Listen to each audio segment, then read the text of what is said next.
Knowledge is power, and this is powerful stuff. Wellness Education Cannabis Advocates of Nevada present the WeCan 702 Nevada Cannabis News Hour with your hosts Michael McAuliffe and Jen Solis. For the next 60 minutes, we'll take an in-depth look at the cannabis reform revolution sweeping the nation. The phone lines are open at 731-1230. That's 731-1230 or toll-free. 1-866-820-5528. That's 1-866-820-KLAV. Now, let's bring on the hosts. Here is Michael McAuliffe and Jen Solis. Good afternoon. This is Michael McAuliffe. And I'm Jennifer Soul. Welcome to another edition of the Nevada Cannabis News Hour, where we bring you the latest information on the incredibly rapidly emerging cannabis revolution that's going on in this country right now. We're going to change our usual format today and get right into an interview that I'll tell you about in just a minute. But I want to start off by letting everyone know that tomorrow night at the Clark County Commission, there's going to be a public town hall on the issue of medical cannabis regulations, the establishments that will be starting up in the next few months. And so this is your chance not only to give your 2 cents and let your elected officials know what your thoughts are on this issue, but also to learn about this issue as there will be any number of industry experts, patients, potential business applicants, and politicians who will be at this event. And so I would say if you have any interest in this, Clark County Commission seats a lot of people. Come on down and get your knowledge firsthand. Voice your opinion on this matter. The host of that is Lawrence Weekly, isn't he? Yes, he is, one of our county commissioners. So this may be one of the last times that you can issue a public opinion about medical cannabis in Clark County. I would get down there and speak if you have something to say on this issue, because I don't want to be one of the persons, or you shouldn't want to be one of the persons who said, you know what, I would have liked to do this, but Yeah, exactly. I was smoking at the time, so I didn't get down there. Exactly. And it's a case where the county commission is going to be taking this up for a vote on March 19th at their next meeting. So as Jen says, this is likely your last opportunity to have a solid influence on what's going to happen before they vote on this. Because if they do and adopt these regulations, they're likely to start moving forward on the pre-qualification process sometime in April. So if you would like more information about this, you can go to the WeCan website. That's wecan702.org. And information about this very important town hall meeting will be on the site. All right. With that, we're going to touch on the news throughout the program today, but it is my distinct pleasure and honor this afternoon to introduce John Seaman, a career operative of the U.S. Drug Enforcement Agency. Wow, I'm scared. To the show. Should I read you your rights, Michael? That's already been done. Thank you very much. And I watch Law and Order, too. So, yes, I may not be an expert on law, but I did watch Law and Order last night. So, so the Drug Enforcement Agency is here, John Seaman, for a discussion on drug policy. John returned recently from a stint. You were in Afghanistan. Yes, I am. And I just want to say I'm a retired DEA agent. Yes. I retired in 2005, so I just want to make it clear I'm not. My views and what I'm representing is from my experience, and I'm not representing the views of the Drug Enforcement Administration. Absolutely. Thank you. Please understand, gentle listeners, that this is a discussion, not really a debate, and I doubt that either one of us will change the other's mind on the subject of cannabis. But that said, welcome, John. Thank you, Michael. Yes, welcome, John. Thank you. Could you please share with us some of your background in what must have been a fascinating career with the DEA? Yes, before DEA, I worked 2 years with the Naval Investigative Service in Bremerton, Washington, way back in 1982 to 84. And then in 1984, I started my career with the Drug Enforcement Administration out of Denver, Colorado. From Denver, I ended up in Hong Kong for 3.5 years. And from Hong Kong, I ended up in Los Angeles. And then I ended up getting promoted and ending up in Phoenix Division in Phoenix, Arizona. And my last tour of duty was in Los Angeles, California, where I worked internal affairs for the last 6 years. Wow, that's quite a resume. In working on this, certainly I think the internal affairs part of it is something that would pique a lot of people's interest because, any U.S. agency is going to say, our people are true blue and always above the line and this and that. But there's so much money in illegal narcotics. What sort of things did you run into in IA? I can tell you this. In my 6 years, and I saw a lot, we had a very small percentage of law enforcement officers turn bad. In fact, I only had 2 criminal cases, the majority of them what we call administrative issues, like somebody misusing an OGV or misusing the rules and somehow or violating the OGV rules. meaning official government vehicle? That's correct. Oh, somebody went joyriding. Yeah. Okay. Yeah. But they were minor administrative issues from that standpoint. So you really didn't have any big conflict or any bust within the DEA where they're diverting money or product? No, I had 2 cases where I had task force officers assigned to a task force that turned bad. And the reason they turned bad is they got in financial difficulties, contacted the crooks, and tried to sell their information to the crooks that they were under investigation. Unfortunately, they didn't use their brain power because we were on what we call Title IIIs on the crooks, so we picked up their cell phone information, and that's how they got caught. Mm-hmm. Well, sadly, when people are desperate, they're not thinking with their best mind. That's exactly right. That's so the crooks started talking about, hey, we got this agent who's going to turn and da-da-da, and then it was like, oh, okay, well, no, not really. No, it was but basically when you see the contact number of an agent contacting or a task force officer contacting a bad guy, you got a problem right off the bat because there's no reason why a law enforcement guy, especially when you're up on a Title III, anybody in that group is going to contact the bad guy. Mm-hmm. Oh, okay. So a lot of your work prior to that, you said you were in Hong Kong and the Philippines. So I imagine a lot of the work that you were dealing with at that time were either heroin, opium, or ice, which came over from the Philippines in the 80s. Well, the major stuff I worked on in Hong Kong was the money aspect at that time, the money laundering aspect out of Hong Kong. Mm-hmm. At the time, there wasn't a lot of international laws as far as between countries on money laundering, and one of my fortes was hooking up 2 governments and getting all the 8 law enforcement agencies involved so we could get a reciprocal money laundering law passed where the U.S. could pass information to Hong Kong. Hong Kong could seize the information. It was drug-related information under their laws. Okay. And since, I don't know exactly when you were there, but obviously Hong Kong is now under the dominion of the People's Republic of China. And we seem to butt heads with the Chinese government on a great number of issues. Do we cooperate on drug trafficking issues? We do. When I was there, I'll give you a funny story. Our preview, we also covered what we call the China, which is, we call it the PRC at the time. Mm-hmm. And at the time, we did one of the first cases out of there, which was what they call the Goldfish Case, and it was way back, I believe, in 1988, where some Chinese smugglers were sending heroin in goldfish to the United States. It got seized in San Francisco.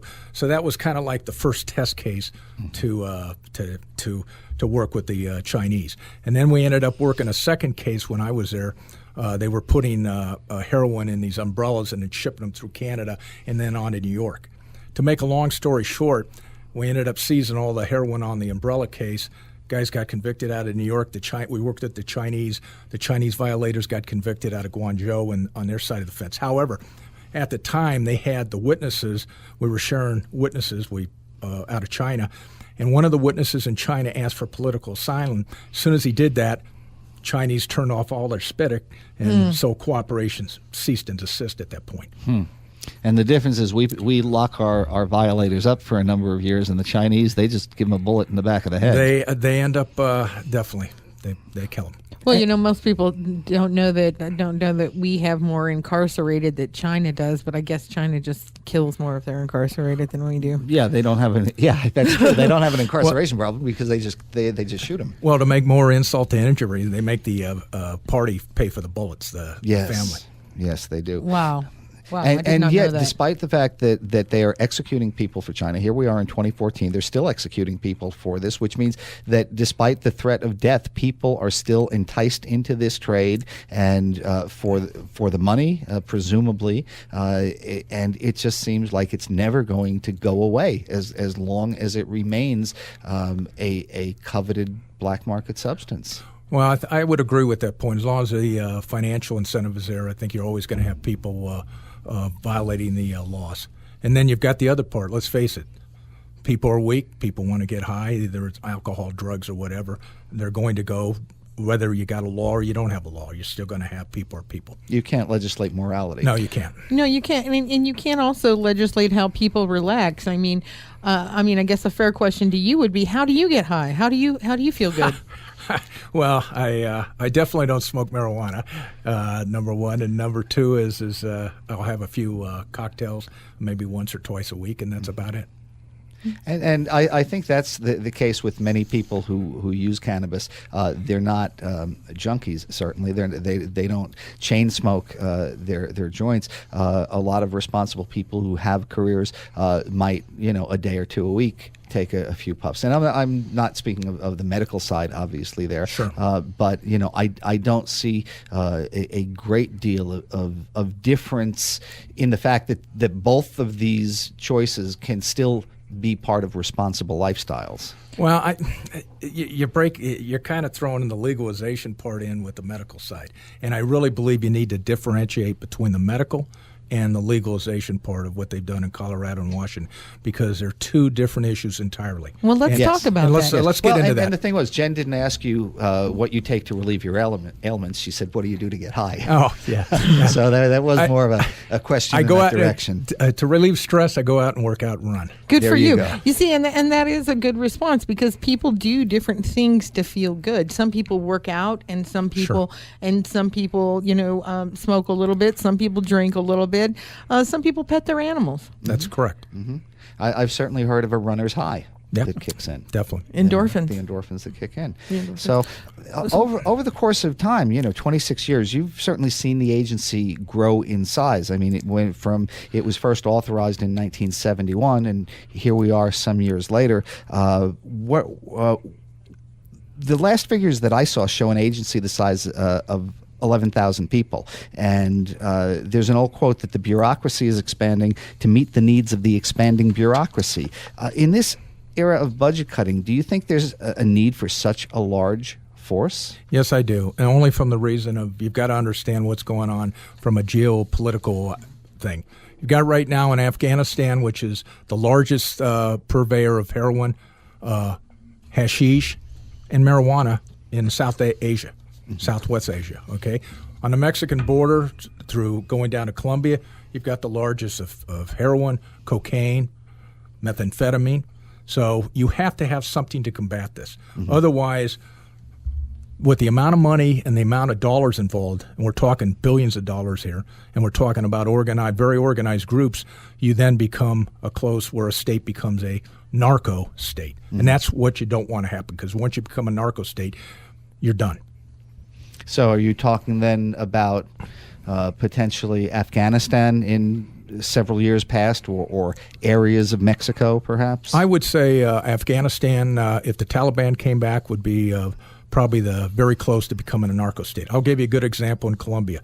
Back in the 80s, Colombia came very close to becoming a narco state. The days of Pablo Escobar. That's correct. Yes. If it hadn't have been for the U.S. efforts in combination with the Colombian government and some brave law enforcement personnel, to include lawyers on the Colombian side that stood up, it may have been a different story. You've got the same issue there in Mexico right now, where you've got a lot of corruption, and you got the Mexican government trying to fight very big cartels that have an unlimited amount of money coming in from the narcotics trade. And down there you see, on a very regular basis, a frequent basis even, you see judges, lawyers, police chiefs, army people gunned down. Being murdered, yes. Yeah. Well, it's as the drug cartels say, it's either the bullet or cooperate.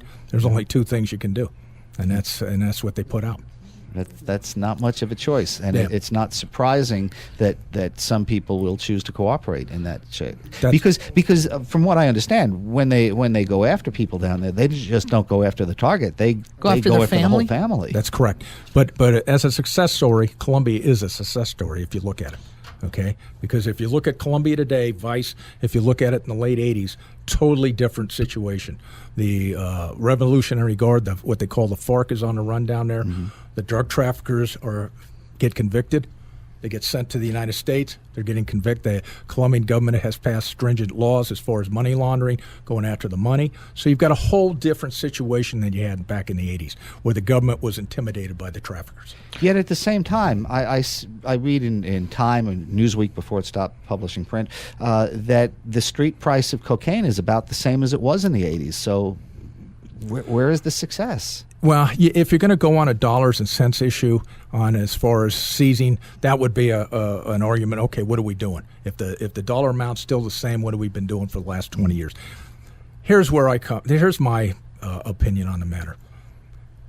You're keeping society from going over the edge, from going into that lawless state. Okay, instead of everybody doing their own thing and being corrupt and being a third world nation or whatever.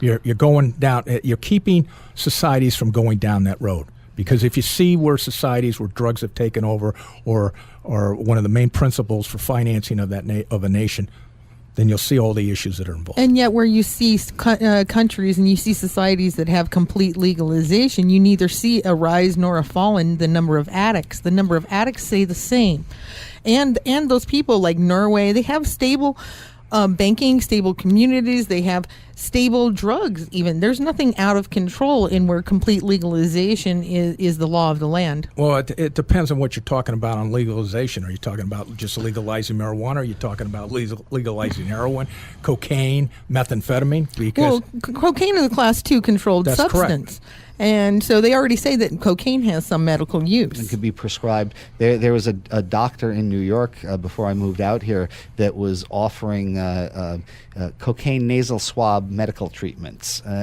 So the government says, yes, you can use it. So there will always be people then who will find a way around whatever restrictions. You're always going to have that. But let's get into the medical issue from a marijuana standpoint. Marijuana under federal law is against the law. Mm-hmm. Okay? Correct. So what you've got going on right now is you've got state governments passing laws, okay, in violation of federal law. All right? You have the federal government where the attorney general and the current administration doesn't want to enforce the current. Okay, I'm just going to intrude there for a moment. We really want to talk about this, but we need to go to a quick break, and we'll be back. We have a phone call, and then we're going to get into this. Yeah. Thank you very much for Thank you. listening to the Nevada Cannabis News Hour. Come on back.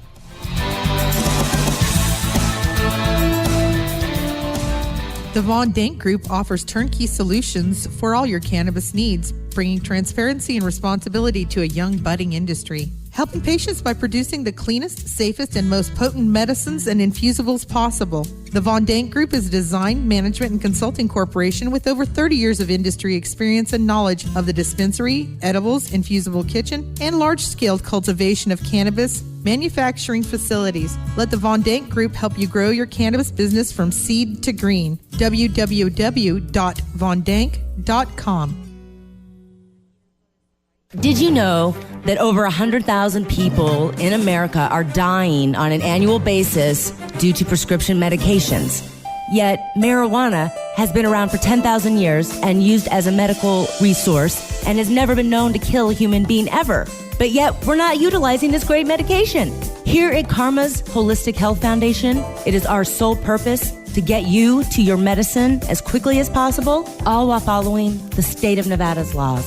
Please call us today and we will get you your medical marijuana card at 702-388-1119, 702-388-1119, or visit us online at getmedicalmarijuananow.com. Thank you.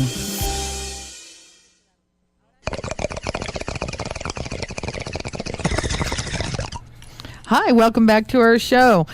It is our 420 moment, so get your apparatuses ready. And you're going to salute actually making your own 420 moment this year. We have a party on 4/19 with meetup.com/WeCan 702. And you can join us this year to make your own 420 moment. Thank you. All right, here we go. We're going to go to the phones right now and take caller Mike. Welcome to the show. Hello, Mike. Hi, how are you? Okay, how are you? Hello. What's your question? Well, my question is, as we discuss the whole cannabis debate, and there are obvious legal barriers. How does it feel to be a DEA officer and being a part of that restriction and that barrier on society that is preventing not only terminally ill cancer patients from getting the medicine that they need, but also enforcing laws that our government has imposed on free human beings that not only lead to more death and criminalization, but segregation of our people, poverty and miseducation, and an obvious dumbing down of what facts are. How do you sleep at night knowing that you are maintaining and upholding a system and a law that goes completely against the freedom and the logical intellect of humanity? Okay, And that's a lot of questions going there. So about that. that's a lot of questions, Mike. So I'm going to let John say that, and I believe he sleeps very well at night. I sleep very well at night. Here's what you need to understand, okay? We're a nation of laws, all right? And the current federal law is marijuana is a Schedule I, and according to the federal government, it's illegal, all right? And what I'm trying to tell all your viewers here, and especially you, is realize until you change that law, if you want to change it, then I would say write your congressman, write your senator, write your president. Change it that way. But doing it the way that you're doing it right now, where you have an attorney general that doesn't enforce the law, okay, and you have a president that goes on and says marijuana is the same as alcohol, isn't really adding to the debate here. Because if you want to change it as a country, then change the law. That way you don't have any issues. I sleep very, very well enforcing the law. May I comment Sure, on go that? right ahead. Sure. I believe that part of it is a balance between the left and the right brain that will allow society to come together and be harmonious. When you only act upon laws, you'll find that the consequences is not only torn inside, but in society you see it. You see people in jail. You see college students. So what you're saying, Mike, is that there needs to be a balance, and that he needs to be selective about what laws that he enforces and what laws he doesn't enforce. It's most people that go in a way, exactly as Thomas Jefferson once told us that we should not follow laws that do not allow us to be free as human beings. And what I'm saying is, when you see that this law is basically causing death, do you continue, or do you change the law in a legal system that basically allows this kind of behavior to happen and to be codified into a legal system? Or do you say that, hey, this is a plant and it should be free, and human beings ought to be able to know how to deal with natural plants? Okay, thanks. Now let's let John get in here and respond. Let me make it real clear. The difference between us and third world countries and dictatorships is we're a nation of laws, okay? In the other countries, dictatorships throughout the world, Afghanistan, some of the other countries, they change their laws at whim, or they don't even enforce their laws, okay? What separates the United States from every other country is we're a nation of law. When we cease being a nation of laws, we cease being a nation. It's that simple. You're trying to bring in the fact is that you're trying to humanize and bring in your personal feelings and humanize an issue that's been going on for probably 100 years here in the United States, and it's been combated back and forth between pro and anti. Okay, what I'm trying to tell you is if you want to make changes, then get engaged. Write your congressmen, write your senators until federal law is changed. Okay. Here's what's going to happen. If the next administration or the one comes down the pike, maybe 10 years from now or whatever, what happens if they say, hey, they're violating federal law? And they go out and start seizing all these businesses that put money in to all these medical marijuana places from that standpoint. Okay, and I'd like to say, with what you said about being politically involved, I've been working on this issue for about 13 years now, and it used to be that these people didn't want to see me. I would come up and they would practically run in the other direction. And I had a call. I've seen them. Yeah, I had a call just this afternoon from somebody who said, "Oh, the commissioners want me to let you know that they really like you and they really appreciate what you're doing, and carried the conversation on from there. And it's not because I'm an especially nice guy. It's because I stuck with it, and I believe in my point, and I bring the evidence Mike, to them. that's not why. That's not why. And the issue is the reason is the issue is moved, because if you're the same person and you're pushing the same issue and they're not buying it, you would still be stonewalled, and you know it. The only reason that we're getting listened to right now is because the tide has changed and they want things to change. If they want things to change, then it's suddenly that we're their friends. And that's what I see the issue is. I mean, I like being popular.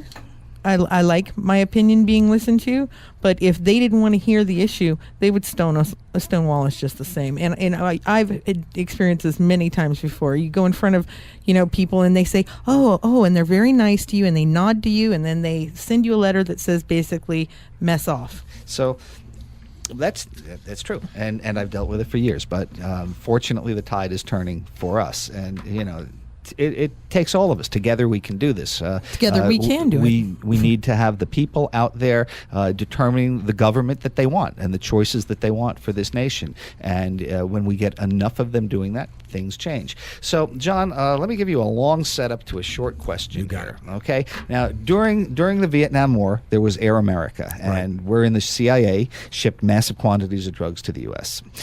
In the 80s, there was the Iran-Contra affair, which saw guns being supplied to Nicaraguan rebels, and once again, drugs being brought to our shores to help fund that. More recently, there was Fast and Furious, where we sent guns to Mexico in working with drug gangs. And I understand that the purpose was noble, but the results were that agents were being killed with those guns. What do you think of these programs, and how hard is it to stem the flow of narcotics when the conduit is sometimes another government or semi-official agency? To me, it comes down to this. It's education. Do you want to have a population? It's kind of like this, the two theories I remember back in college. Legalize everything. Yeah, I remember the old adage that you used to get in conversations with folks. Hey, I do heroin, I do cocaine. It ain't bad as long as I don't interfere with you, and I'm responsible, and I don't mess with you. Everything's wonderful. That's what Ron Paul was saying. Unfortunately, with that attitude or that belief, people aren't responsible, because if they were, it wouldn't be an issue. Unfortunately, you got people out there that want to make money, that are crooks, that don't have your or anybody else's welfare but their own. So that's where you have the evil side of this coming in. And when you start talking about this, here's my question to everybody. Who's going to benefit from the legalization of marijuana? Who are the folks that are going to make the money? Who's behind this? Is it a power situation and a money situation?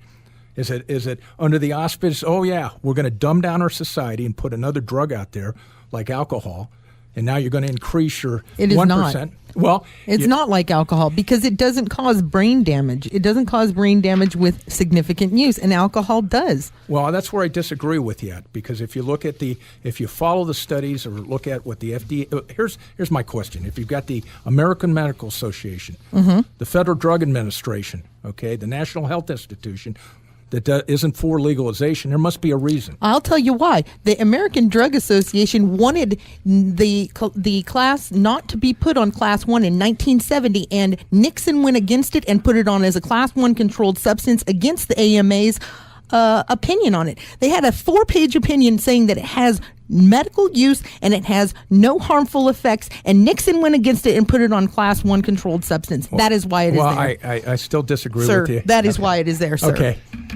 You have to, let's take marijuana, okay? Marijuana itself is illegal. However, one of the main substances in there, THC, is a legal drug under the FDA. Why? Because it has medical purposes for people with glaucoma, AIDS patients, and cancer patients with radiation, okay? The problem the Medical Association has, when you look at all these studies, if you go and you look at all the studies that have been done internationally and in tow, you've got a 50-50 thing here. One side says something, another side says the other, okay? So who's telling the truth here on what to believe and what not to believe, okay? From a medical standpoint, you've got 400 different compounds besides THC and marijuana. The problem that the medical community has, okay, is doing studies to separate those 400 chemicals out and then coming up with a unit dosage or dosage unit or something to be able to, like alcohol, that's going to be able to say, okay, you're over the limit, or from that standpoint. To titrate the That's dose. right. And the reason they haven't had any large-scale studies, especially for FDA, which requires 100,000 people. Because the DEA prohibits it. No. It's because the drug was illegal. Okay, now you have the situation where you've got the push on 16 of the states for medical marijuana, okay, in the states. And from my perspective is, okay, you've got a medical situation they're talking about for cancer patients and for AIDS patients and glaucoma patients. Let's let the medical community do a study and let's find out what the true value is from that standpoint. On the other hand, you have the other side of the fence, okay? You've got where marijuana in itself is 5 times more carcinogenic than tobacco. That's not true. Yes, it is. It's got more tar in it. It kind of is. It sure is. If you read the FDA studies, it has more tar than cigarettes. And one of the studies they did overseas was they did I forget how many years in a group of kids. Okay, but people that smoked cigarettes and smoked marijuana cigarettes increased their thing of lung cancer.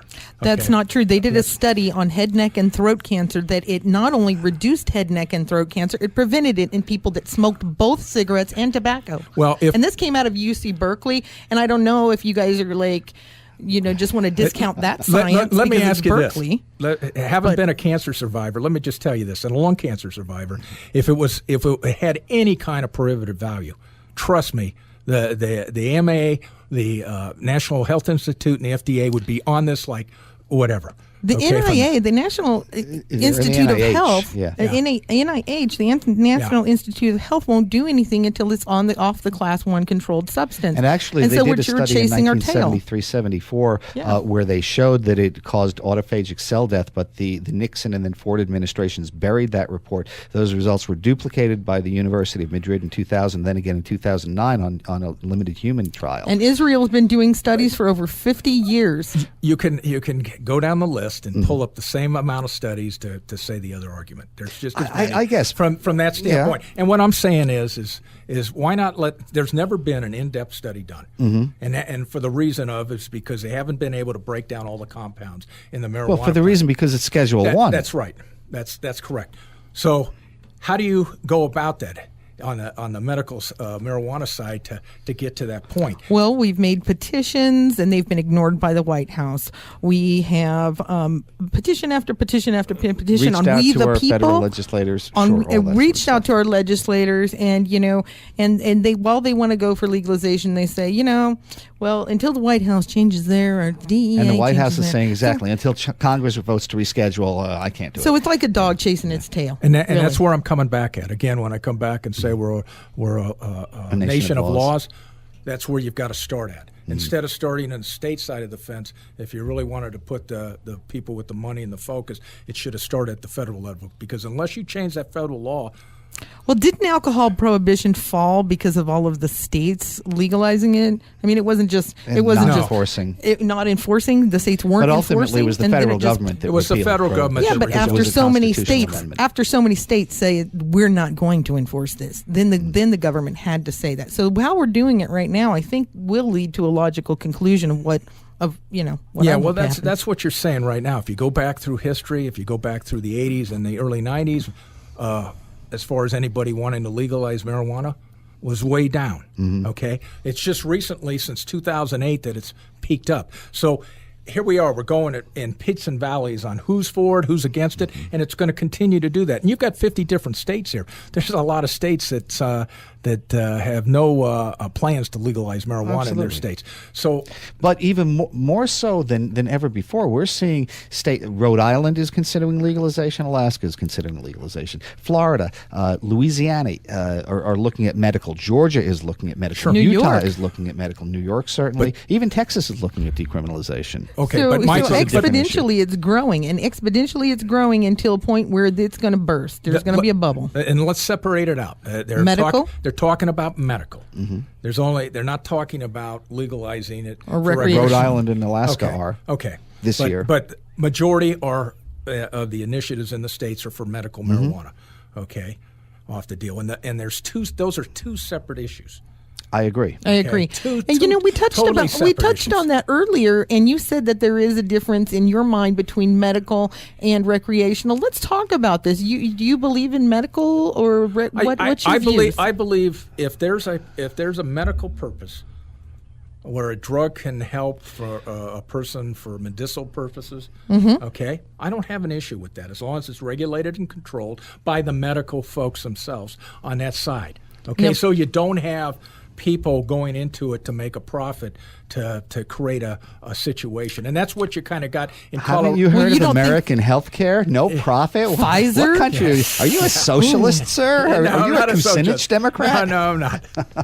But no, I mean, people do make profit off of all sorts of drugs like Viagra. They even have a car, a car that races around. But so people do make money off of these drugs. But we are touching back on the medical versus recreational. That's right. Do you believe in medical? And you said that He just said yes. You do. As a cancer survivor, do you have firsthand knowledge of this, or No, is that something no. you just kind of explored but didn't go into? I've done a lot of reading. I look at what the possibilities are, and if you have all these studies out there, and one says one thing, one says another, I use common sense.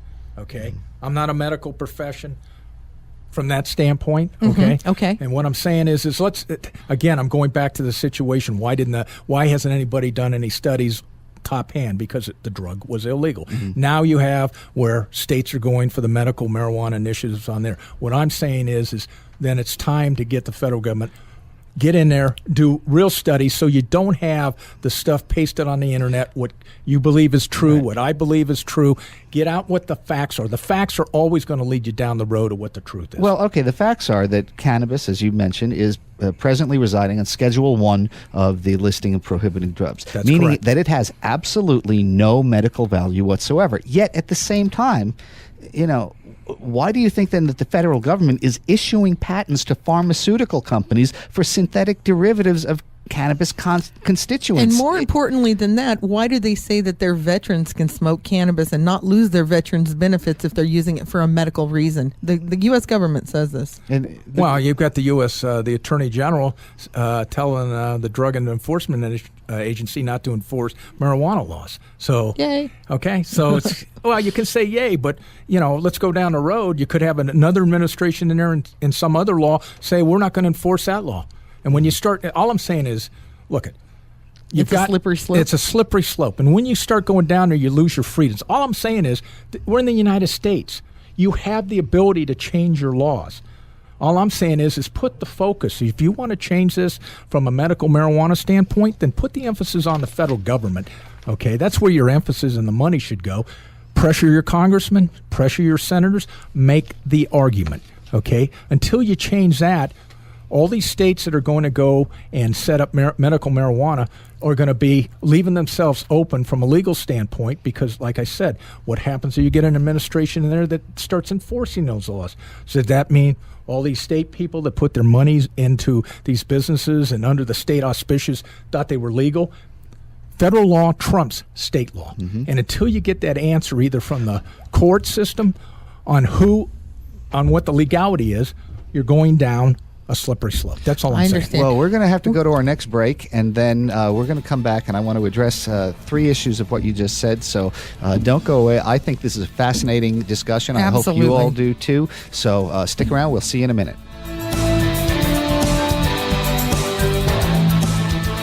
Do you need help getting your Nevada medical marijuana card? Dr. Reefer is now accepting new patients. There are no medical records required. We have a doctor on staff to give you a thorough physical examination. There is a 99% approval rate for patients. They also have a money-back guarantee. If you don't qualify, you don't pay. Free consultation is available. Call 702-428-0000. 702-428-0000 to get your Nevada medical marijuana card today. WeCan 702 is a Nevada cannabis community. We are a 501c3 nonprofit that meets in Southern Nevada. We are a social group that started in Las Vegas for patient support. We've been active in the community for over 5 years. If you'd like to join us on any of our events or parties, Please contact us through Facebook at WeCan 702, on Meetup at www.meetup.com/WeCan 702. Our website is www.wecan702.org. Be a part of the Nevada cannabis reform revolution. Please join us and donate today.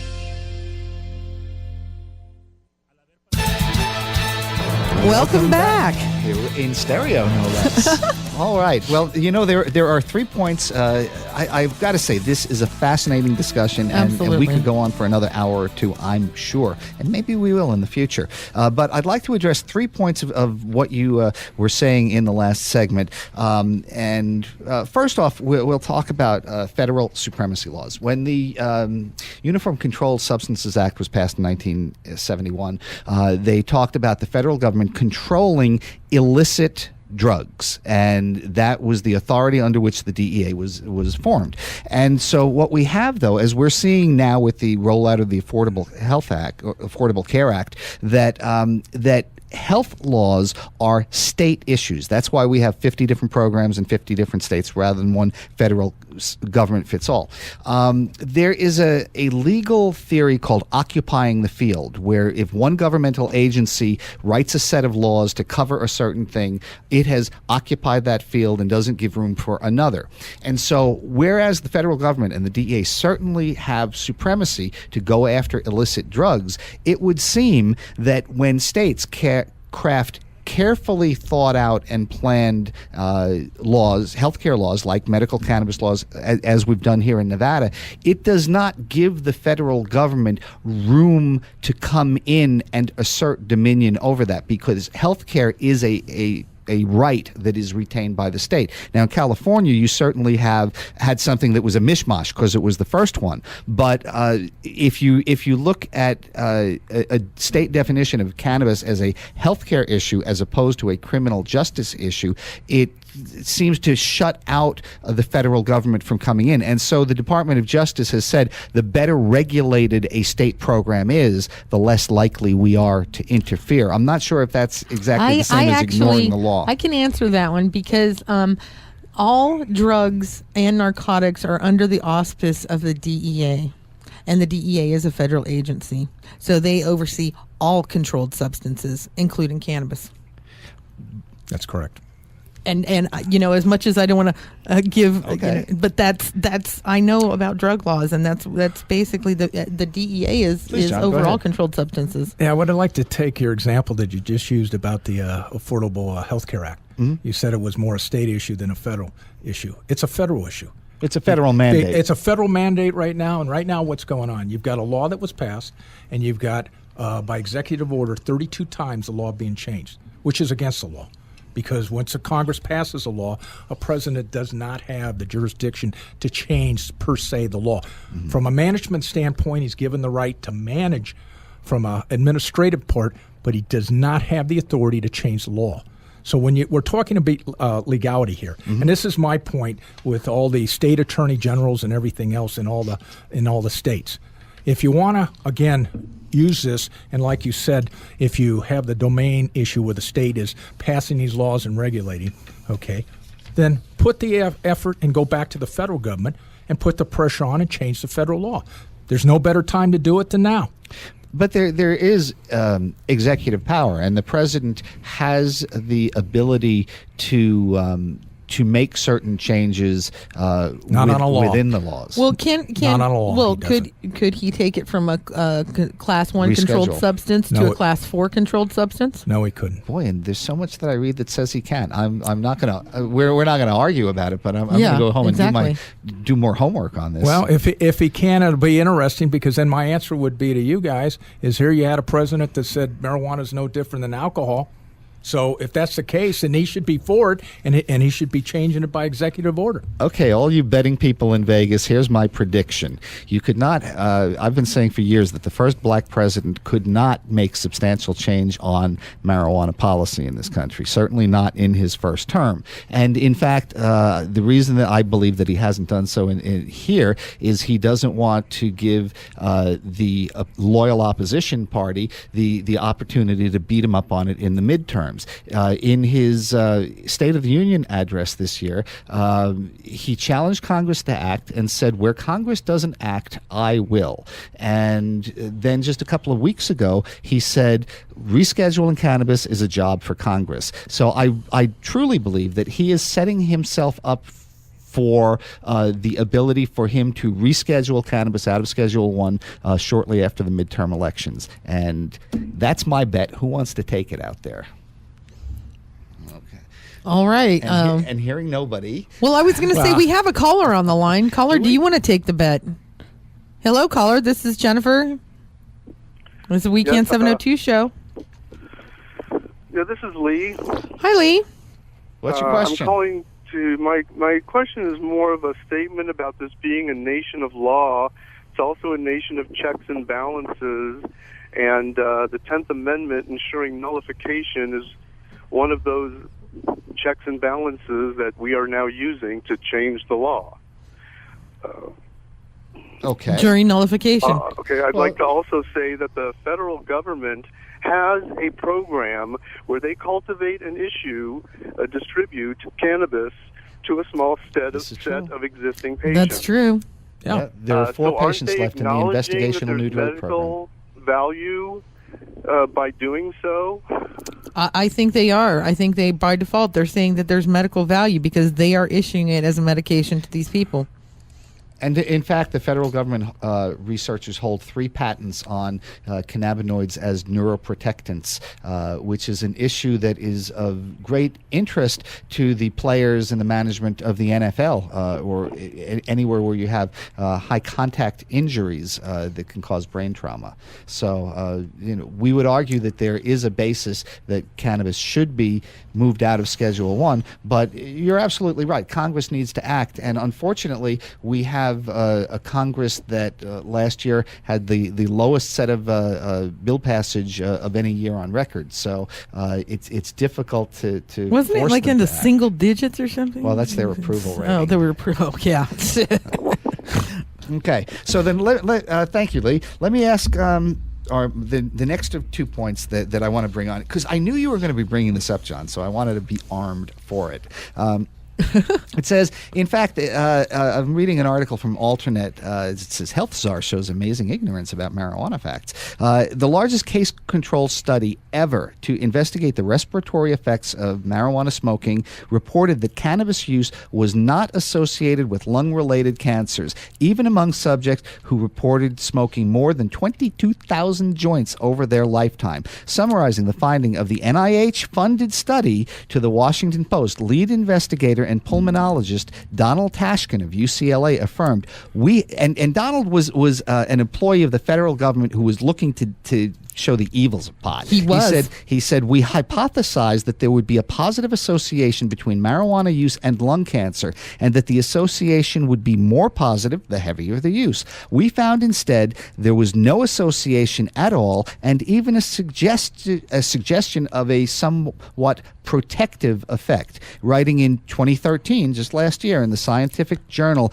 Annals of American Thoracic Society, sounds like a fascinating read, Tashin reiterated, cannabis smoking is not equivalent to tobacco in smoking in terms of respiratory risk. Despite the presence of cannabis smoke of known carcinogens, toxic gases, and particulates, cannabis smoking does not seem to increase the risk of chronic obstructive pulmonary disease or airway cancers. In fact, there is even a suggestion that at low doses, cannabis smoking may be protective for both conditions. And this is a guy, I've been following him since 2006 when he first came out with this, and he was absolutely working for the government, trying to show why it should be illegal. And that's the best kind of evidence. Well, that's one study, and I read that also, just to let you know. It's one, but it's the largest case control study. Yeah, but ever. It's the largest case study. Here's the thing. I think it was a study on under 20,000 people or 10,000, a very